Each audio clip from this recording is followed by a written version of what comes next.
All right, let's move on. Next up for us, 1 p.m. Eastern, Detroit Lions 0-8-1, 0-4-1 on the road at Cleveland Browns 5-5, 3-2 at home. We're at First Energy Stadium in Cleveland, Ohio, 48 Fahrenheit, cloudy, 11 miles per hour. The Lions are coming off their first non-loss of the season in a 16-16 tie with the Steelers.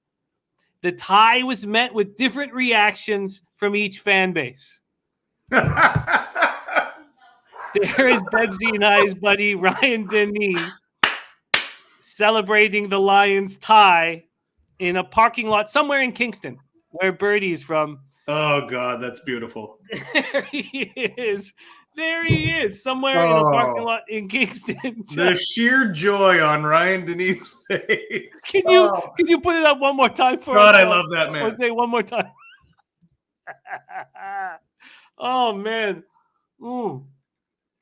I fucking love that shit. There's our guy, Ryan Denny, great stand-up comedian in Kingston. Okay. So, Jared Goff was 14-25 for 114 yards while playing with a strained oblique. He says he'll be fine moving forward. It was DeAndre Swift. Good God, was he great. 33 carries for 130 yards. As a team, they ran 39 times for 229 yards. Amon-Ra St. Brown caught 4 passes for 61 yards. Their defense was able to hold down Mason Rudolph's led offense without registering a sack or a quarterback hit. Not one sack or a quarterback hit. Mason Rudolph could do nothing. Okwara did pick him off. They lost running back Jamar Jefferson to an ankle injury suffered at the end of the 28-yard touchdown run. He's week to week, not expected to suit up this weekend. Safety Tracy Walker was placed in concussion protocol. Tackle Matt Nelson left in the third quarter with an ankle injury. He's listed as questionable. Running back Jamal Williams, linebacker Austin Bryant were inactive last week, listed as questionable this week. Let's go into the market here for Detroit. Cleveland opening up as 10-point favorites with the total at 44.5. And right now we have, where is it here? We have, what the hell is it? Looks like it actually is off the board. Huh. Interesting. Pinnacle has it off the board, I guess, with the Mayfield issues. Let's see if Bet365 has this up. And they do. They have the Lions as 10-point dogs and the total at 44.5. When we go over to the cash flow in this spot, we see 1,841 tickets in. So there's going to be 60,000 tickets bet on this. Very low right now. 33% of the tickets on the Browns, 39% of the cash. Then we have 56% tickets on the over. We're not sure what the cash is at this point. Browns coming in off an embarrassing 45-7 loss in New England. They've now lost 4 of 6. Playing without star running back Nick Chubb. Missed the game after a positive COVID test. Browns were held to 217 total yards, 1 of 11 on third down. Baker Mayfield under constant pressure, 11-21 for 73 yards, 1 touchdown, 1 interception. Then he gets knocked out of the game. X-rays came back, showed no structural damage. He expects to play this week. Case Keenum came in, was no better, 8 of 12 for 81 yards, no touchdowns, no interceptions.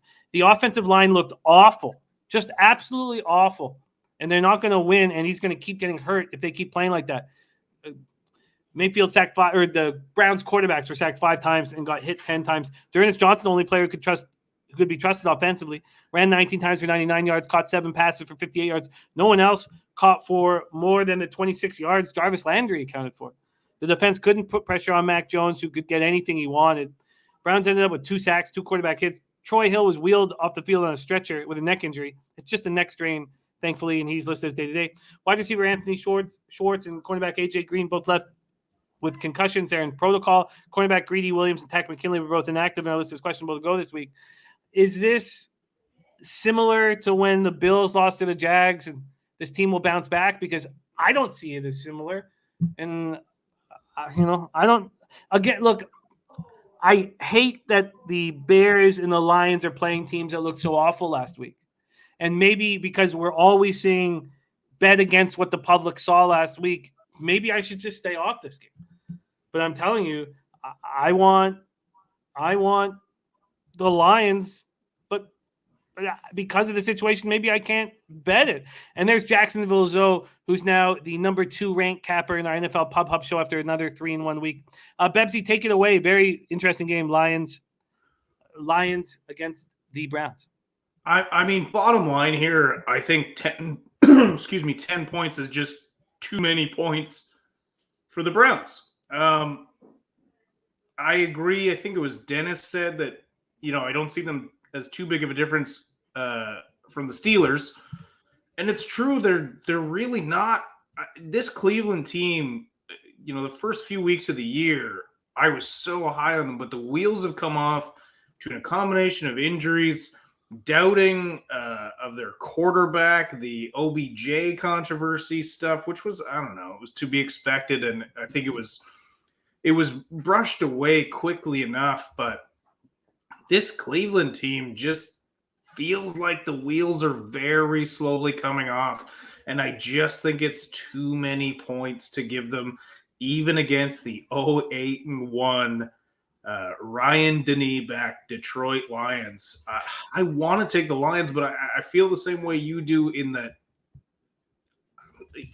them coming off such a bad game, maybe they go off. I don't think they will. I can't back Detroit, but it is too many points for the Browns. Gerald Jones liking the under in Cleveland, Detroit. Birdie says Lions cannot score points. What do you think of this total here that's at 44.5?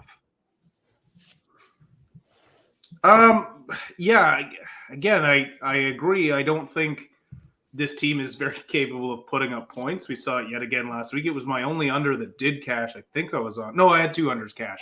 Lie. But yeah, the Cleveland Browns offense is sputtering like crazy. Baker. Yeah, how long's Baker been in the league now? 4 years? 5 years, maybe? And I still don't know what to think of Baker. I think I know what to think of Baker, in that he is great when everything is perfect around him, and he is terrible with one thing going wrong. And right now there's a few things going wrong. So I don't see a high-scoring affair, and I might jump on this under, actually. Let's go back to the cash in this. We don't know yet. Only 1,841 tickets, not a lot of totals being bet. 56% of the tickets are on the over at this point. Connor Mack, great to have C-Mac rolling with us, leaning under 44 here. And Gerald Jones, Baker, 54 starts in the NFL, 27 wins, 27 losses. Gerald Jones, 3 overs, 6 unders. And Gerald Jones liking the under. Snook Slayer says Lions might stink, but they haven't officially quit. Hell of an effort versus Pittsburgh. I'll take the points. That's a good point. It was a hell of an effort. It's true. They still have not quit, even in spite of heartbreaking losses. This team still shows up, and listen, those DBs, which are now like the 3rd, 4th, 5th string DBs, they're still coming out and laying hits. Like, they're flying around that field. Like, they popped Najee Harris a bunch of times. I was impressed by the effort in that game. So, look, Lions are nothing. And I think I'm going to move on the under here, because I think this only moves in my favor. And we only have 44.5 at -110. I'll bring up FanDuel. But, I agree this is likely the spot. And back to the injuries, I mean, obviously it wasn't available for me to know, but is Chubb coming back? You have to expect him to, but we don't know yet. No update. No update. If DeAndre Swift's rush total is reasonable, I might jump on that as well. Especially given the fact that he'll probably get a few more carries this week with the injuries and all.